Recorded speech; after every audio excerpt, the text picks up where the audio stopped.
BionicDance is filmed in front of a live studio audience. This challenge puts the believer on the horns of a dilemma. Either God cannot create a stone that cannot be lifted, or God can't lift a stone that he created. Either way, God can't do something. And if he can't do something, then according to this atheist, he's not all-powerful. Therefore, an all-powerful God does not exist. QED, #atheism. Well, not so fast. I'm thinking that hashtag might have been a little premature. If you're anything like me, you already want to punch this guy right in the snout. But since that wouldn't be productive, I guess I'm gonna have to dismantle his argument instead. Let's do this. Round one, fight! Delusion!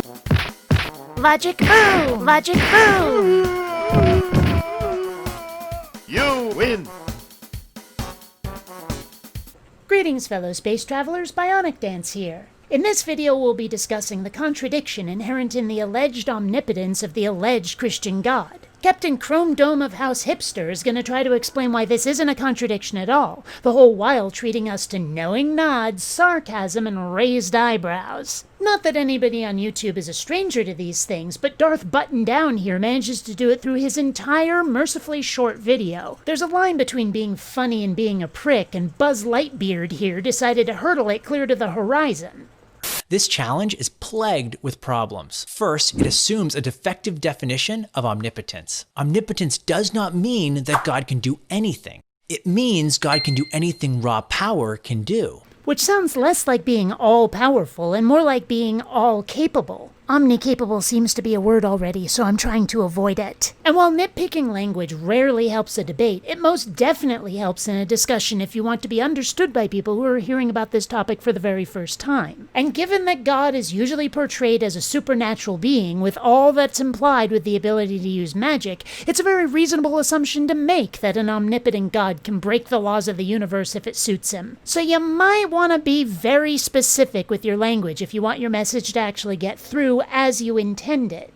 No amount of power, though, can accomplish something logically impossible. That qualification is key. This comes down to what is meant by omnipotent. Like most words, there isn't just one definition, and obviously there's some cherry-picking going on as to which is most appropriate in this context. If you look at Bible verses like Matthew 19:26 and Luke 1:37, you're told things like, and I quote, "With men this is impossible, but with God all things are possible." It doesn't say, with God all things are possible as long as they don't break the laws of physics. Quote, "For with God, nothing is impossible." Not, "For with God, nothing is impossible unless it's a logical contradiction." It doesn't make qualifiers like that. From creating a universe literally out of nothing to making booze mahal using only oxygen and hydrogen as ingredients, God has allegedly pulled stunts that make the definition that Sergeant Stubble will try to push on us sound like a prevarication, if not an outright lie.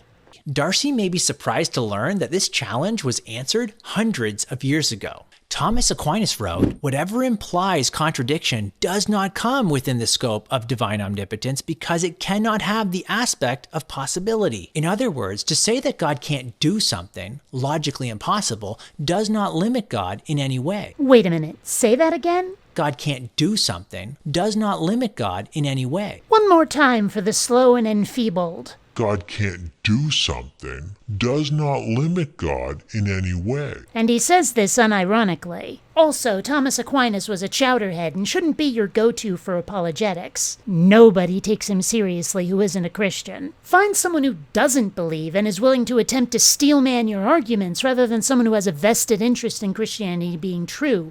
Then you've got someone to whom I'm willing to listen. Sure, God can't make a married bachelor or a square circle, but that's because those words make no sense. They're self-contradictory concepts. In the same way, the question, can God create a stone that cannot be lifted, is also meaningless because it's self-contradictory, namely an omnipotent God defeating his own omnipotence. It's asking, can God be omnipotent and not omnipotent at the same time? The answer is no. That's exactly the point. It's not possible. It's a logical contradiction. It doesn't make sense at all. And that's why God can't be omnipotent. It's not our fault that an omnipotent God can't and doesn't exist, but that is the God your book describes, so the God of the Bible doesn't exist. What this sounds like to me are like the unfortunate atheists who do aerial yoga through elevated hoops in order to shoehorn the word objective into the description of their morality. A misguided attempt to change the conversation while still using inaccurate key phrases that sound great but which fail to describe reality. It's like he cares more about justifying the continued use of the word rather than changing the word to one that's more accurate. Sure, they've been saying God is all-powerful for millennia, so rebranding might be a little difficult, and yes, that might cause some doubt among the faithful. But is it really worth all of this arguing and debate? If your religion is so amazing, it should be able to weather that storm. Or is it that you're afraid of people like me pointing out that your religion seems awfully inconsistent when it changes, despite having been created by a God that would allegedly have known better before any of this happened? Whatever the reason, he's in an uncomfortable, nay, untenable, position, but it's one of his own making, so I don't feel too bad about it. But it's not because he's not all-powerful, as the tweet assumes. It's because the task of an omnipotent God creating a stone that cannot be lifted is not really a task at all. It's a contradictory combination of words. That's all. A logical absurdity. And if it's not a task, then it's not really a problem if God can't do it. Let's hear part of that one more time. It's a contradictory combination of words. Exactly. But those words logically follow from the statement that God is omnipotent. Unless you try to prevaricate on the meaning of the word, which seems to have completely escaped Baldy McBeardface. He's still trying to argue that the word has always been right, we're just too stupid or stubborn to use it his way, and Bronze Age goat herders knew how to keep a narrative internally consistent, a task still struggled with today, mostly by TV scriptwriters. I mean, imagine if the Bible was coming out now, with every nerd and geek on the internet combing through it word by word for goofs, anachronisms, and Easter eggs, the way they do now with each Star Wars, Star Trek, or MCU movie. Even the worst screenwriter in Hollywood would tell the Bible's authors to step up and learn the craft, bro. By the way, there are many things that God can't do precisely because he's perfect. He can't lie because he's morally perfect. He can't cease to exist because he's the perfection of being. He can't get his sums wrong because he's the author of math and he's really good at algebra. And he can't do the logically absurd because he's perfectly logical. Penalty against the bullshitting team, unsportsmanlike conduct.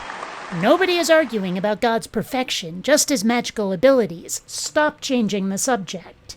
If the atheist responds, you've just redefined omnipotence to escape the problem. Omnipotence should include the logically impossible. Well, if that's the case, then the original challenge just evaporates. We could just agree that God can create a stone that he can't lift, and he can lift it. The whole point of drawing people's attention to the logical contradiction of omnipotence is to show that it's a problem for believing the book. Remember, the Bible is a claim, and we're examining it to see whether it's true. If it's rife with logical contradictions, which it is, that casts doubt upon its validity. Changing the definition of omnipotence when it's convenient makes apologists look even more like they're full of crap, in the same way that admitting error wouldn't. It's not our fault your religious narrative requires perfection, and that the universe is full of examples where that perfection has obviously failed. Next time you make up a deity, make sure it's one flawed enough to have escape hatches when people point out problems with your narrative. I understand why that might be a bitter pill to swallow, since an allegedly perfect God wouldn't have needed more than one draft to get his manifesto right,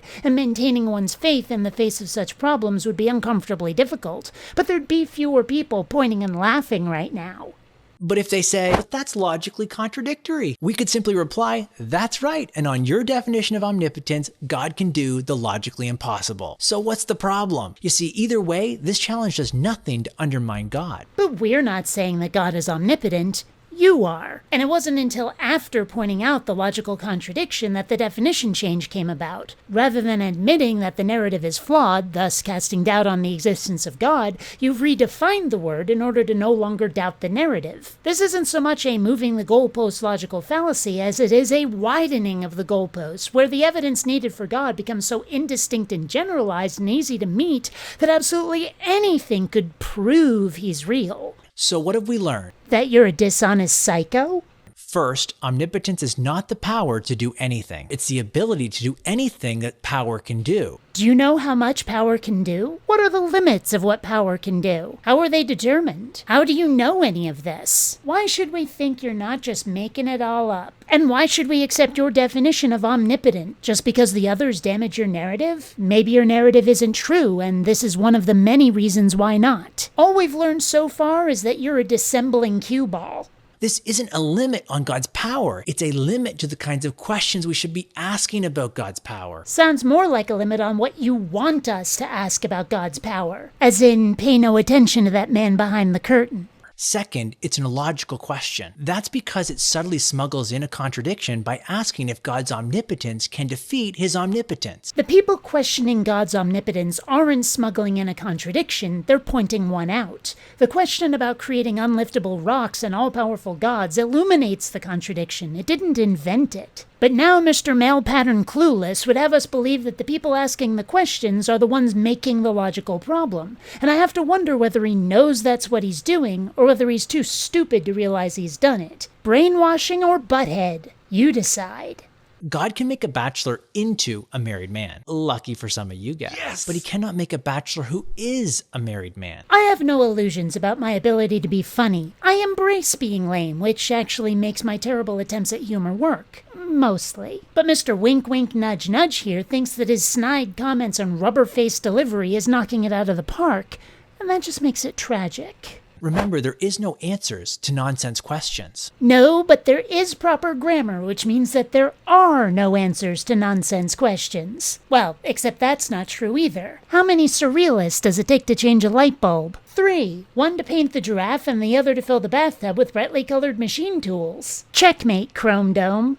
Ironically, in an attempt to show the incoherence of an omnipotent creator, this atheist relies on an incoherent question. That's not how critical thinking works. Class dismissed.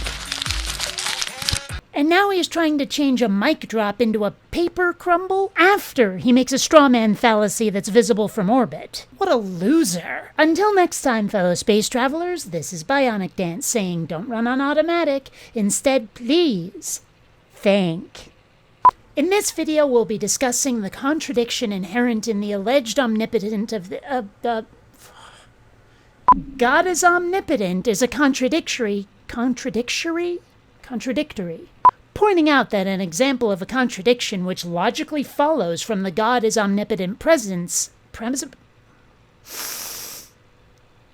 and maintaining one's faith in the faith of the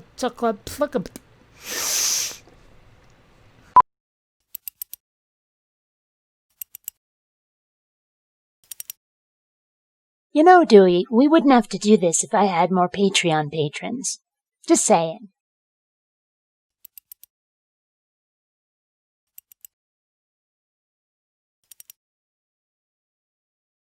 Reading videos has been found to cause fresher breath, enhanced metabolism, and greater sexual magnetism.